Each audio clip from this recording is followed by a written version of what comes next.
We are online. Okay, I'd like to call this meeting to order. It is January 4th at 10:02 a.m. and this is a special meeting, and we do have a quorum present. We have 3 of our council members. 2 of our members are not able to be with us, but 3 is a quorum. So, number 1 is consider for discussion action bids received on Emily Facility Equipment Shed. And I am going to turn this over to Councilman Blackstone, because it has done some research, and if you would do your presentation, I would appreciate it. Certainly. So I went out to two different suppliers, Reed's Metals out of Jasper and Steel Surplus out of Houston, North Houston. Did a bill of material takeoff of the required materials based on this drawing showing the location of the purlins and the lengths with the dimensions and everything. For the roof only, the material from Reed's was $5,736. The steel for the roof from Steel Surplus was $3,900, $3,911. That's almost a $2,000 difference.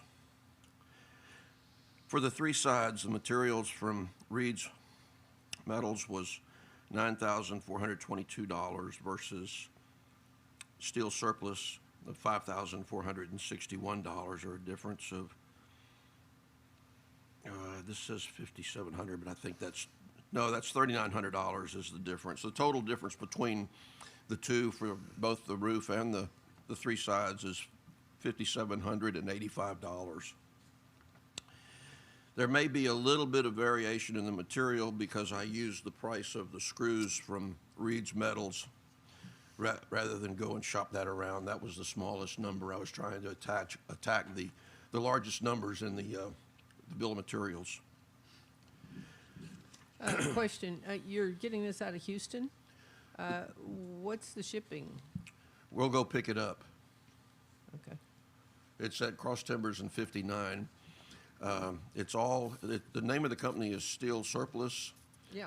But it's all new 26-inch galvanized R panel. They form it and cut it while you wait. They run out 250 feet per minute. Wow. So they don't take orders in advance. We just have to go there. I've talked with David about our 20-foot trailer and a crew to go pick it up. Is Maybe. the trailer okay? For that, it's fine. Okay. So in the lower right-hand corner, I just did a total of everything. I broke the roof and the 3 sides out separately. The roof only, materials $3,911, 2 days labor at $1,000 a day is $5,911 versus $19,500 from our other lowest bidder. The 3 sides of material would be $5,461. 4 days labor total would be $9,461. Total material would be $9,372. 6 days of labor at $1,000 a day is $6,000, for a total of $15,372 to do the roof and 3 sides versus the $19,500 for just the roof only from our other lowest bidder.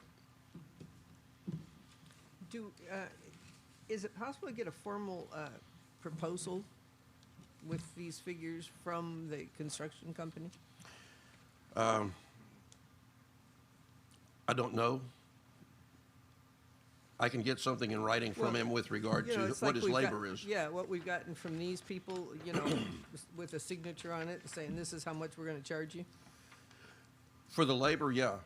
That's all he's offering us. That's all we're paying him for is labor. Okay, yeah. So I've already asked him for that 3 times. Oh, okay, so he's open to, yeah.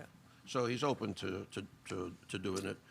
The labor is kind of an estimate because we have to use base plates. The poles are they taper as you go up.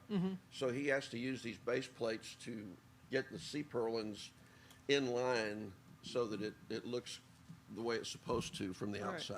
all right. So I guess, you know, at this point, I leave it in your hands as to what we want to do. Do we want to cover the roof, or do we want to do the roof in 3 sides? Oh, no, the comparison is incredible. I mean, So the devil's in the details. I did a deep yeah. dive on this and did a lot of research to come up with these numbers, and I crunched them pretty good. oh, no, you did a great job, and it's a huge difference. Okay, do I hear a motion to any, okay, Skip, would you like to do this as a motion? Yes, I make a motion that we move forward with the roof and 3 sides to be enclosed on the pole barn for our road department. Utilizing what company for construction? Utilizing Buck Collins Construction for the labor, and then we would be responsible for going to pick up the materials to be used on the job. Okay. Now, we can get the materials, we could get it today if we wanted Okay, to, but it's a, you're doing a motion. okay, never mind. I'll And second that motion. Yeah, okay. Any further discussion or questions? Now, if you have any more comments, but the motion had to end at some point. Yeah, I got you. So to go and, the material is readily available. It's just, it's kind of a pain. You have to go there and you just get in line. You get there early and you get in line and you go in and you pay for your material, and then they come out and they've got these huge rolls of sheet aluminum. And they've got several machines. They'll run this aluminum through there, form it into our panel, and cut it to length at 250 feet a minute. The longest part of it is getting your order onto the machine. Great. So it might take, it'll take an all day to get it all. Will, you had a comment. Yeah, I was going to suggest that who is the company supplying the labor? Buck Collins Buck Construction. You'll need to get their liability insurance I know, I've already talked to him about that. and verify it, Yeah, and then get registered with the city. yeah. So maybe the motion can be with that condition that we have the proper documentation from the construction company? That's As far fine. as- I wasn't able to get all of the data Right. together. Right. Right, but because in I- order to just move forward, let's go ahead and make I'm that. just trying to get all the, No, and and I just yeah. did that with these tree companies. Yeah, I'm in total agreement, and, you know, that's already in the works, actually. Right. And I'm just trying to help move this process along without any glitches. And Yeah, so Yeah. that we can have a motion that's approved and so we don't have to have another special meeting. Let's make sure all the So- details are in the motion. Well, that was why I said this is a work in process, because Yeah. I was scrambling to try to get as much detail as I could for today. and you did a great Would job. you like to amend your motion to include the documentation from the construction company regarding insurance Sure, and liability? absolutely. Okay. That will be, I'll amend my motion to include the Buck Collins Construction Company's insurance policy, Okay. and get a hard-written quote on what his day labor rate would be. Okay. And I'll second that motion. If you need any help with that, let me know. Okay, thank I'll be you. glad to help you out. Thank you. Okay, we have a motion and a second. Any further discussion or questions? I have a question. Yes, sir. Because of the difference in the price here, is there a difference in the weight or the gauge of the metal? No, sir, the Gavaloom that I'm getting is 26 gauge. It's the The- same on the bid. The It's the same on these bids right here. C purlins are Not 14. being an engineer, I couldn't quite tell on some of that. Okay, it's the same, that's all I wanted to know. So, Thank yeah, you. So, and the C purlins are 14 gauge. I saw that one. And then the base angle, they come in 2 sizes, 2-inch width and 3-inch width. I went with the 3-inch width, which is $26 a stick. You did a good job, thank you. 3 inches on which one? The base angle, the side corners. That gives you more support. Yeah. The only The only challenge I see is that last bay is a little over 20 feet long. And we're going to have to do something about that. I don't know what it is, but we'll have to address that. All right. We have motion and a second. All in favor? Aye. Any opposed? All right. Motion carries unanimously. Okay, number 2, consider for discussion action Community Resiliency Program grant engineer. We went out for bids for the engineer for the grant, and the selection committee met last Friday? What day was it? Anyway, 29th. the 29th, and I would like Tommy Morris to go ahead and give the report of the summary of the meeting. Thank you, Mayor. 3 responses were received by the deadline, which was December 10th by 4 p.m. RCO Wilson and Cole, Thornhoff Consulting Engineers, and LJA Engineering. The rating committee consists of Kathy Bennett, the mayor, Will Warren, council member, and myself, Mayor Pro Tem. Met on December 29th, 2021, and rated the 3 responding engineer firms for the Community Resiliency Program grant application and work. The committee reviewed the Texas Department of Housing and Community Affairs Community Resiliency Program rating sheet prior to scoring. The committee scored as follows. The categories were experience, work performance, capacity to perform. AWC was 255 points. Thornhill was 191 points. LJA Engineering was 271 points. Based on the scoring criteria, the rating review committees recommends LJA Engineering to serve as the engineer for the Community Resiliency Program grant application and work, if awarded. All right, so I'd like to make a motion that we accept LJA as our engineer for the resiliency program. okay, do I hear a second to that? I'll second that. Okay, any questions or discussion regarding this?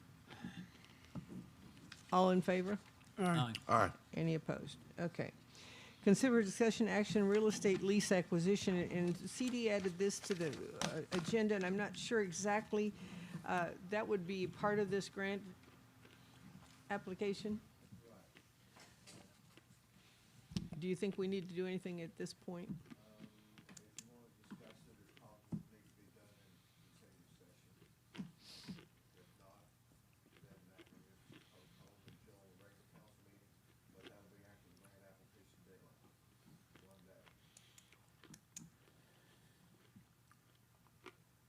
Okay.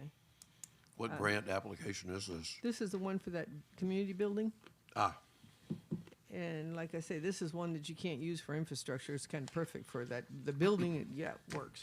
I have been in conversation with Wes and Lonnie Austin because they're the ones that own the property, that 43 acres or 40 acres or whatever it is up front. They have consulted an appraiser. I have not gotten the final value on that, so that's where we are with that. what about the 4 lots over here? It's not big enough Okay. because of parking, the necessary parking and everything. What we're looking at is 4 acres, and that would include an access to the rest of the property. Because that's another thing that I'm concerned about, and, because that's really the only commercial property that we have designated in Ivanhoe, and if there's not access to the rest of that property, We don't want to landlock them. you don't want to landlock the property. So, Do they have access out to 69? Next to Dollar General? okay, that's kind of a different, well, we could talk about that under real estate, couldn't we? When Dollar General came in, I called up the district engineer down in Beaumont, in TxDOT, because I know they only allow a certain number of driveways. And also considering the expansion of 69, I wanted to make sure that we weren't going to landlock that property with Dollar General. And he told me that we could have 1 more driveway. So that's why I want to make sure that, the one more driveway, any development we do is going to have to be like an access road and turn off into whatever property. Like say there was like a gas station came in, it wouldn't go directly into the gas station. Well, unless I guess there could be an access behind it. But we have to make sure that we plan and not landlock the property. And it's really difficult when we don't own the property. So that really doesn't answer the question of whether they have access to 69 next to Dollar General. It's their property, they own it already. So there would be access there. So the 4 acres on Ivanhoe Drive would not landlock them, but it would still behoove us to give them access through that property to their land. Right. Okay, got you. Yeah. We could take those 4 lots over there and sell them and apply that to that 4 acres property. If we own the land and the deadline for the, if we own that land, we haven't, The 4 lots, we haven't, we haven't got that yet? no. I thought we did. They agreed. Yeah, And that was, it's inherited property, and there's 4 different families, and what they're going to get out of it is so minimal that it's not like a priority for them. But I followed up with the family, and they basically told me it's like herding cats, but they're going to follow through with their agreement. someday. Because with the real estate market the way it is now, that could be a real timely. Right. Oh yeah. Anyway, Okay, so we're going to go on to this addendum. Consider for discussion action, Community Resiliency Program, Grant Writer Administrator. And CD, what do we need to do here?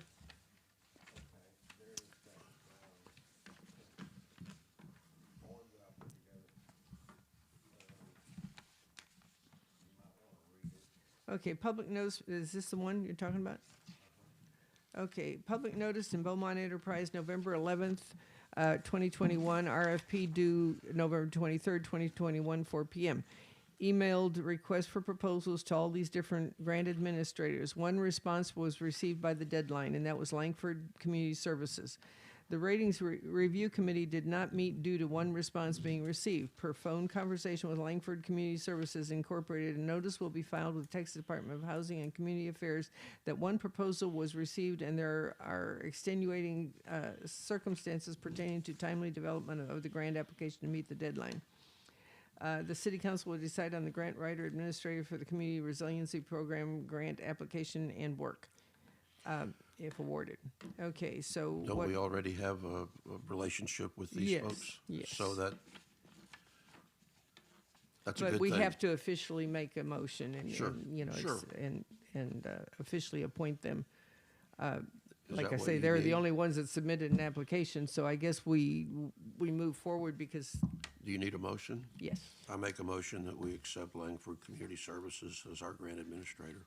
I'll second that motion. Any other questions or discussion? For the Community Resiliency Program. Yeah, it's for this. Sir? It's for this same thing, the Community Resiliency Program. Okay, all in favor? Aye. Aye. Any opposed? Okay, at this point, I will entertain a motion to adjourn. I'll make a motion, we adjourn. Second that motion. We are adjourning at 10:21 a.m. Thank you, council. That was quick. Both Tammy and I have signed this thing.